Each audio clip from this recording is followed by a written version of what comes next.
Okay. Well, I do encourage you, our video is on YouTube, our YouTube channel, and also you can find it on our website. So I do encourage you to look at it when you can. And I'm sorry, I don't know what happened, but I don't know why the volume went out for us. Okay, so let's talk about the risk of sudden unexpected death in epilepsy, and what is it, what causes it, why does it happen? So as mentioned before, when Danny died, his parents learned about the term SUDEP after he passed away, not from the neurologist in appointments before he passed. So that lack of disclosure, unfortunately, is not uncommon, but it is something that we're trying to change. In surveys of patients and caregivers, about 95% say they want to be informed and educated about SUDEP.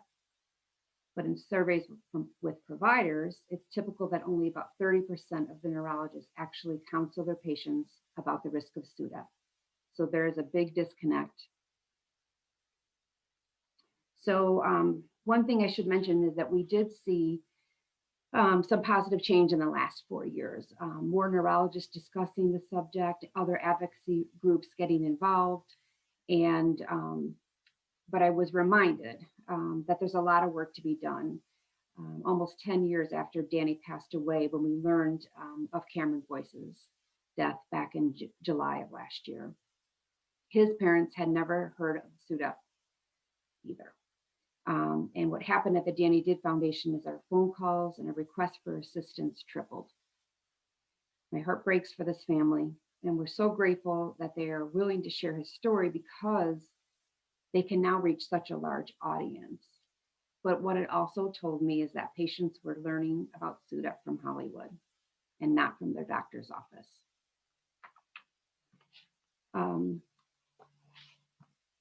A death is referred to as SUDEP when a seemingly healthy person with epilepsy dies unexpectedly, and there's no clear reason for the death that can be determined.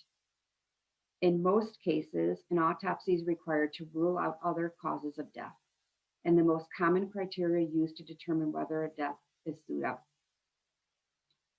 are these following things. The person has epilepsy, which is defined as a recurrent unprovoked seizures.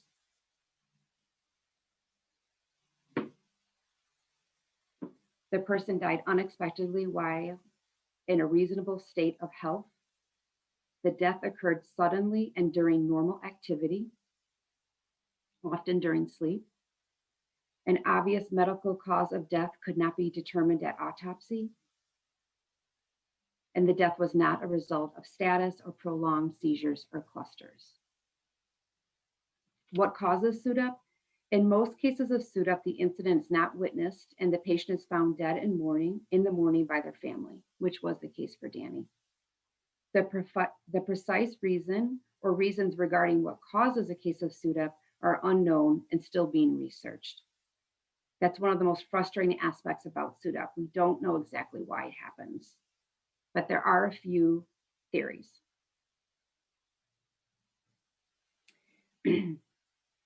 One is cerebral shutdown. When the brain is shut off after a seizure, breathing may be suppressed or lack of respiration may be the primary cause. Or perhaps cardiac abnormalities, where a seizure may be causing a dangerous heart rhythm or even heart failure.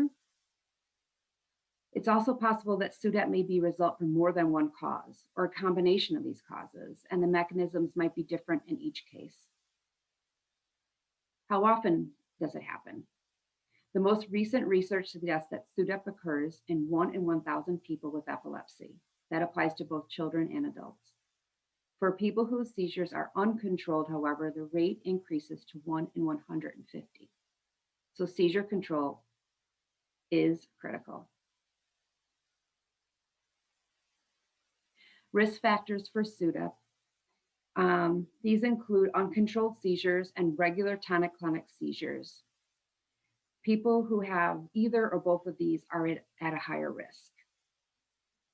Other factors that are being looked into is if epilepsy began at an early age, having epilepsy for a long period of time, not taking medications as prescribed, stopping or changing medications suddenly, and alcohol use.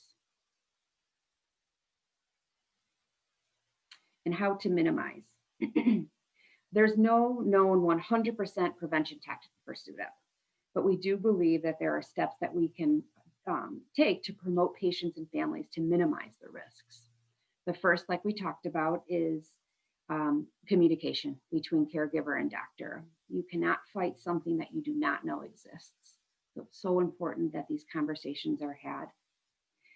In 2017, the American Academy of Neurology and the American Epilepsy Society passed the first ever practice guideline on SUDEP, which essentially said that all patients should be counseled about the risk. That was significant because many providers have historically leaned on the idea that only the most high-risk patients should be counseled. And other things that can minimize the risk is maximum seizure control by following your treatment adherence, regular physical activity, lifestyle habits that can reduce your stress and your seizure activity, regular doctor visits if convulsive seizures are not completely controlled, ideally to a specialist, which is called an epileptologist. Also, making sure that your family members and caregivers have knowledge of seizure first aid and emergency resuscitation measures, including CPR and even defibrillator use. An advocate, keep advocating for research that enables better understanding of the causes of SUDEP, and encourage your doctor to do his research too. And lastly, considering alternative resources such as monitoring devices that detect certain seizure and can alert a caregiver and enable early intervention. This is one of our main pieces, or pardon me, our main focuses of the Danny Did Foundation.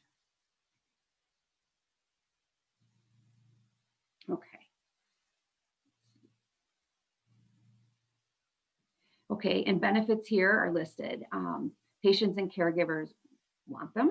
They want to use them. They're excited to use them. They improve seizure tracking for people with epilepsy. And then the next bullet, also for their caregivers. It takes the burden off trying to remember exactly how many seizures happened since the last time you talked to your doctor. How long were they? What did they look like? So a lot of these devices have recording mechanisms and reports that you can use. It's added safety. It reduces anxiety for the caregiver, but also for the patient. I often hear families say, "Oh, I'm sleeping better, but so is my son or daughter," because they know that they have a device that will wake me up if they need me. Okay, so next I'm going to go over a couple of devices in no particular order. They are technology. They are not 100% the answer to SUDEP. Manufacturers recognize that, and they're careful to explain the limits of their technology. They are not one size fits all, so it's really important to do your own research when looking at your devices. And our role is to not recommend a product, but simply let a parent know what their options are. So the first one you'll see here is called the MFit movement monitor. And this is a pad that's placed in the mattress, underneath the mattress, and will pick up repetitive movements. So all of the products that I'm going to show you now require movement with your seizures. So more of your convulsive type seizures, and they average the seizure has to last about 15 seconds. Again, you need to go to each device to look for the exact parameters. But now this monitor, again, would be placed underneath the mattress. And if your child or your loved one's having a seizure, the alarm would go off so you can come to their aid and provide your seizure response. The second one is an app that's put on a watch, a smartwatch. It can be an Android or an iWatch. And it's an application that speaks with the cell phone. So in other words, the person having the seizures has the watch on their wrist and a phone nearby. It's Bluetooth connectivity. And that will send an alert to caregivers. You decide who's going to get those alerts. It also has more than that. So you definitely want to look at their website. They have GPS and they have recorded data too that you can use and share. The next one is the Embrace 2 watch, similar in the fact that it picks up movement after a certain amount of seconds. And this, you actually wear their watch. Their watch comes, you order the watch directly from their website. And then the caregiver has her phone on, and then the person with epilepsy has their phone, and they're receiving those alerts. And they have quite a few features too that you should look into besides the movement alert. This last one is for nocturnal seizures. So this is a SAMI, the sleep activity monitor. And this is placed in the bedroom, and it uses infrared video camera that picks up repetitive movement. And you can see it comes with, it works with an Apple product, but this is a kit. And if you can see, it comes with this little iPod, I believe it's called, and that's placed in your room. And if the person starts having a seizure, this says the time, let's say 12:15 at night. And then if the seizure begins, it switches to the camera mode and also starts recording. So that's a nice feature in the fact that you don't have to start to a lot of people time their seizures. It will all be recorded, and you can take care of your loved one and then look back at the reports at a later time.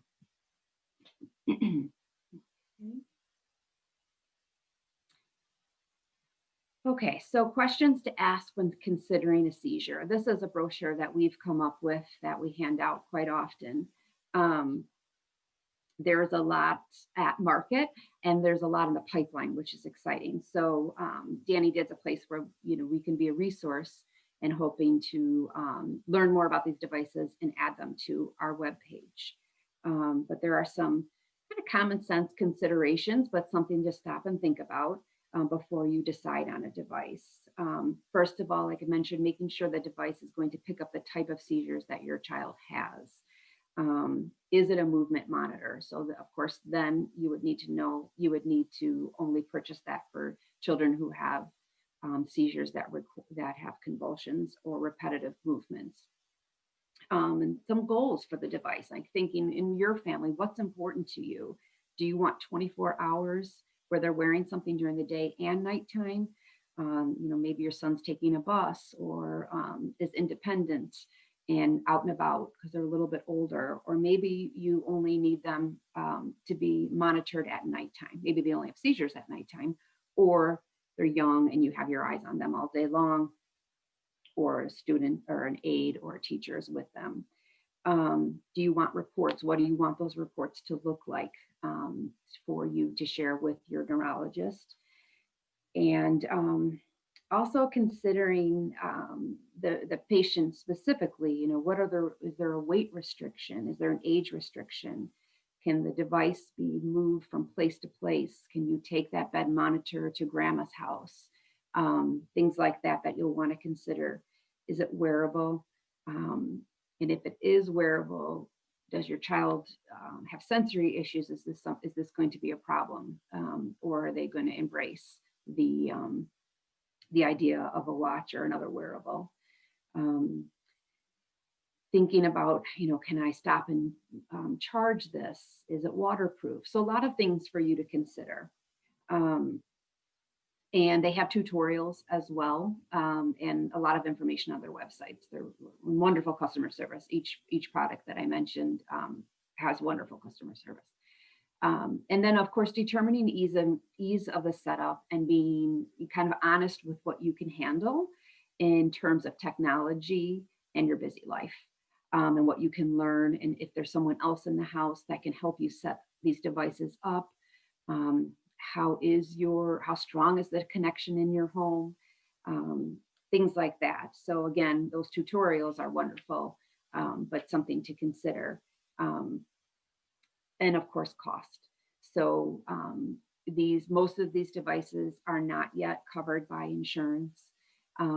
So really looking into what can your family afford, and then in seeking help otherwise, whatever avenue that might be. But there might be a cost of the device plus a monthly fee.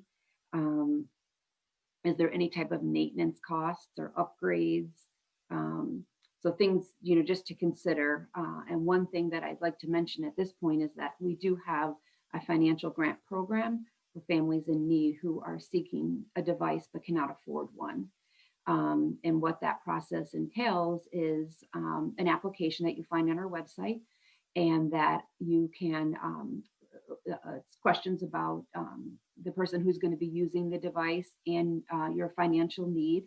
And then we follow up with a very short meeting on the phone, 15 minutes or so, just to get to know you a little bit better, and if this is going to be a good fit for you, and walk you through the grant process.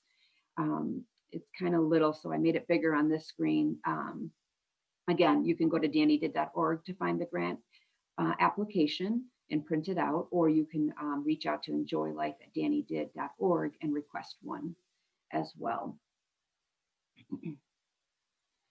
And what's coming next? So we're always looking for what's next. We realize there's some limitations with the devices that are at market now, and most of them are looking at multi-mode systems with multiple indicators for movement, heart rate, breathing, a range of type of seizures.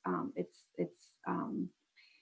when a mom calls and explains that her daughter has quite a few seizures, but none of them require, none of them involve movement and convulsions.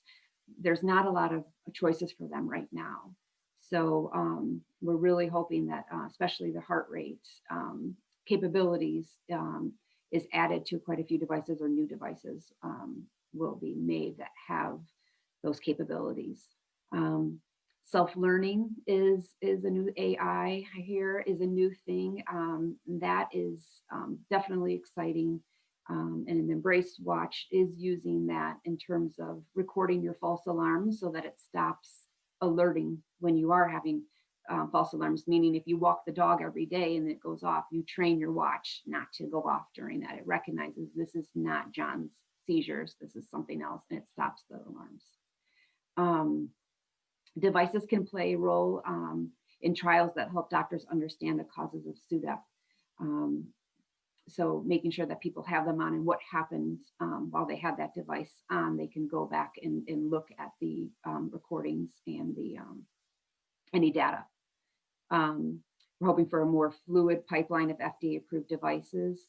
The Danny Did Foundation is part of what's called a pipeline out of the Epilepsy Foundation. And so we sit on the panel, and there's a lot of devices. It's very exciting. There's a lot of researchers very much interested in this subject, and following the FDA process, which would mean hopefully more insurance companies would pick these up. And of course, the Holy Grail is a non-invasive system that predicts seizures and delivers an intervention to suppress it. So that would be the key. Go to the next screen. Okay, so I kind of said a lot here, but I do want to, I think we'll do some questions and answers at the end, but I also wanted just to let you know that we'd love to meet you. So please do stay in touch. You can sign up for our e-newsletters. Again, visit dannydid.org to sign up for the newsletter. It's, about once a month, we keep in contact by sending out updates, what's going on. You could follow us on social media. And of course, you can also get involved. We would love that. So there's a lot of ideas at the website where you can either participate by perhaps, sending out, bringing a informational packet that we can send to your neurologist, and letting them know about the Danny Did Foundation, and maybe we've helped you, and maybe we can help other patients that he has at his practice. Or perhaps you want to do a little fundraiser in your neighborhood to raise some awareness. It actually can be just an awareness event, and some people add fundraising to it. The little icon I have in the bottom left corner is something that's kind of new. It's our 1 in 26 challenge. And that's where families are picking the challenge of their own. and then talking about it. So letting their community of friends, coworkers, family members know I am taking the 1 in 26 challenge, and I'm going to, and they name it. I'm going to ride my bike for 26 miles. I'm going to do 26 push-ups for the next month. They pick the challenge, so it's really tailored to you. And then again, share that information with others and fundraise around that. And we're having a great time with the families that are doing that right now. So let me go ahead and take off my screen share and see some questions.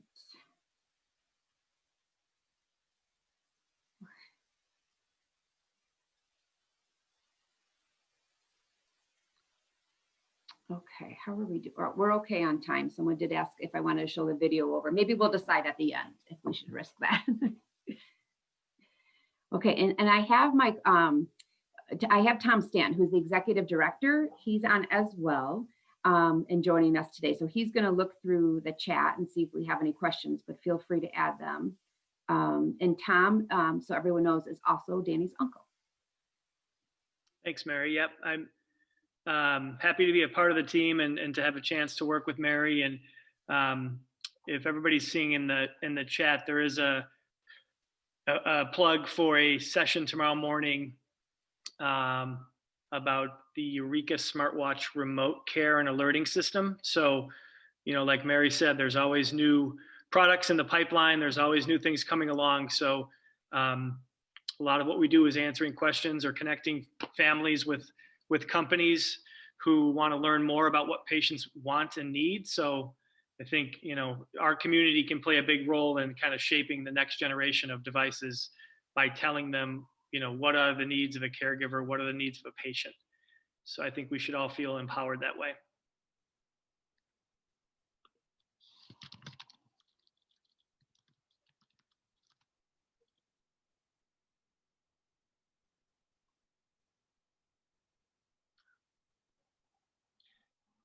I think we're having a tech glitch with Mary. I know I think she can hear us. There's another question that just came in about finding help for tonic-clonics under 10 seconds. Any suggestions? So one thing I would say, a lot of these systems have kind of some variability in the settings, and there are pros and cons. So, you know, potentially you could set a system to alert for a shorter duration of time, but you just kind of have to find that sweet spot as far as, you know, not getting too many false alarms. That accuracy is still where you need it to be, so that you don't kind of have alarm fatigue. But that's a good question for any manufacturer to ask, is what is the range of options in terms of alerting time? No, but Mary, I think Mary's a wealth of knowledge, and maybe she'll drop a few things into the chat if she's got some more. Another question came in: are any devices that can alert folks with grand malls prior to them occurring, so they have time to prepare? That is a super important kind of question / development. So there are systems out there that are trying to get there, you know, collecting some data that could indicate changes in perspiration, for example, could be an indicator that a seizure is about to occur. To our knowledge, there's no systems that have the ability to alert prior to a seizure occurring. Now, I should say, when we're talking about these, we're talking about non-invasive systems. So not the VNS, not the RNS, nothing that's implanted. But there's definitely a lot of things in development that are attempting to do that.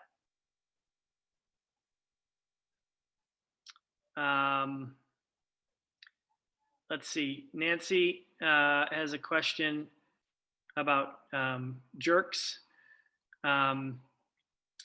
Again, you know, in terms of specifics for your scenario, we generally recommend that you reach out directly to the company that makes the device that you're interested in and kind of describe the situation. We know some families have shared video with the manufacturer to kind of show firsthand how a seizure presents itself.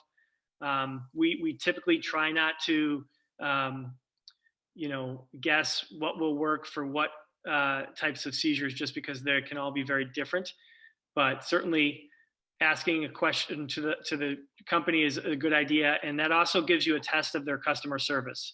So if they're responsive to your questions before you buy it, you can make the leap that they'll be responsive after you buy it, which is obviously important.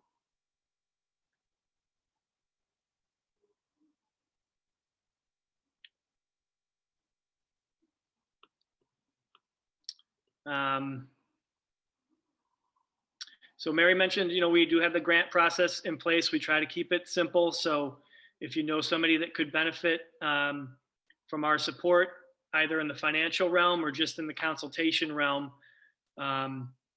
please do have them reach out to us through email or by going to our website.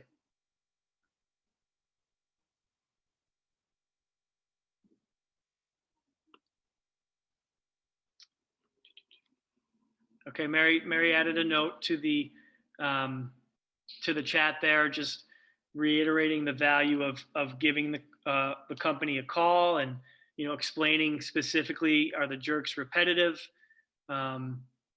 Details like that can make a big difference.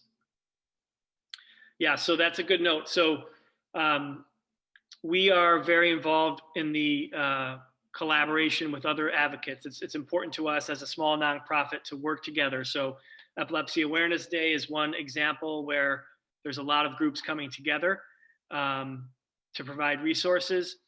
There's another event called Partners Against Mortality in Epilepsy. And I'm going to put the URL into the chat, PAMIonline.org. And we have a free webinar coming up on December 7th at 1:30 p.m. Central Time. And anyone can go to PAMIonline.org and sign up to express interest. But basically, it's a collaboration that talks about all forms of mortality in epilepsy. So Mary talked about SUDEP, and obviously that's what took the life of my nephew, Danny. But unfortunately, as many of you know, there are other ways that epilepsy can be fatal, whether it's accidents and injuries or status epilepticus, or unfortunately higher rates for suicide. So we think it's critical that there's ongoing conversation around this topic from families, advocates, doctors, nurses, researchers, scientists. And that's what PAMI is. It's meant to be this collaborative forum where people can come together and ask questions, learn from each other. So because we can't get together this year in person, it's going to be a virtual event. And again, it's free. So encourage all of you to sign up if you're interested to be a part of it or learn more.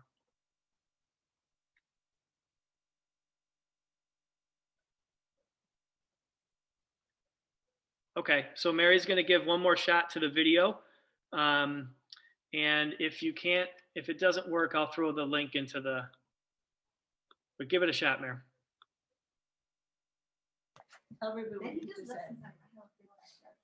Hey Mary, when you share the video, this problem earlier, you share the video as share with sound.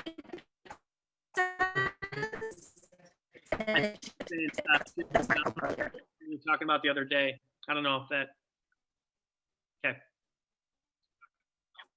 Thank you.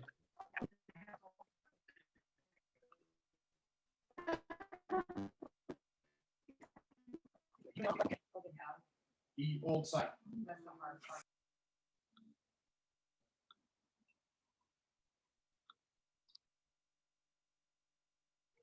So hang tight, and we're going to give this a shot.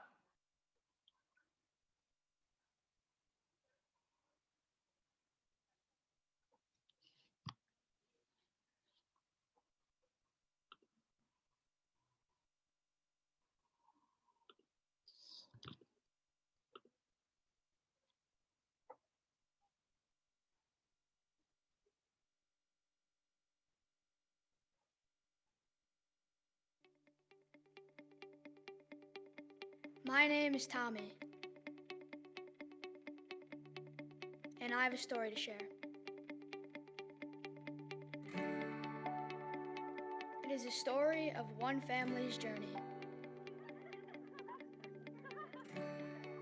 It is a story of love, of hope, and of resilience. A story of how one life moves so many other lives.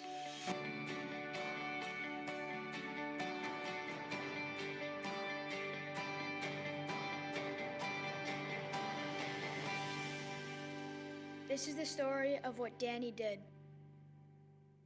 It was 11 years ago. Danny Stanton was 4 years old when he died after having a seizure while he was sleeping. His death was caused by sudden, unexpected death and epilepsy.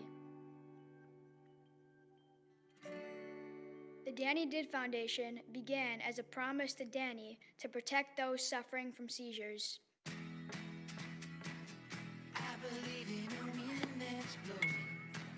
Today, its impact is felt around the world.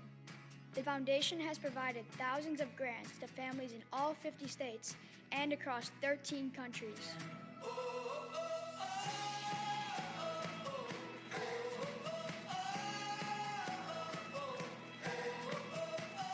Its programs are designed to make a direct impact through access to life-changing seizure alerting devices, access to educational resources for caregivers, and by advancing public awareness through every medium, billboards, social media, radio, and just this year, our first TV campaign.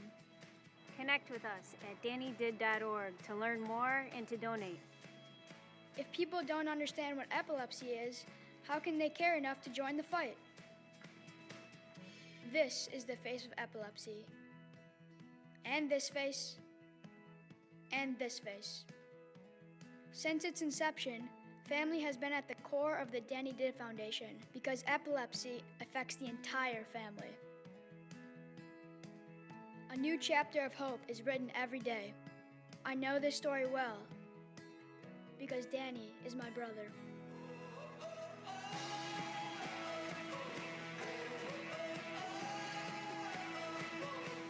Although we miss Danny every day, we carry on. With his twinkle in our eyes, his presence in our hearts, and his spirit at our side. Never forget to enjoy your life, just like Danny did.